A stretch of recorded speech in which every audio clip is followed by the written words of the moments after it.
Segala kegembiraan yang ada di dalam dunia ini datang dari tindakan kita untuk mementingkan orang lain.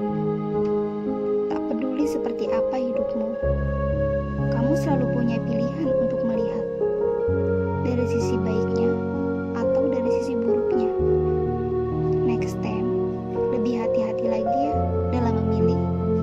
Entah memilih dari makanan yang layak dimakan dan memilih seseorang yang benar-benar tulus untuk jalanin. Semangat ya!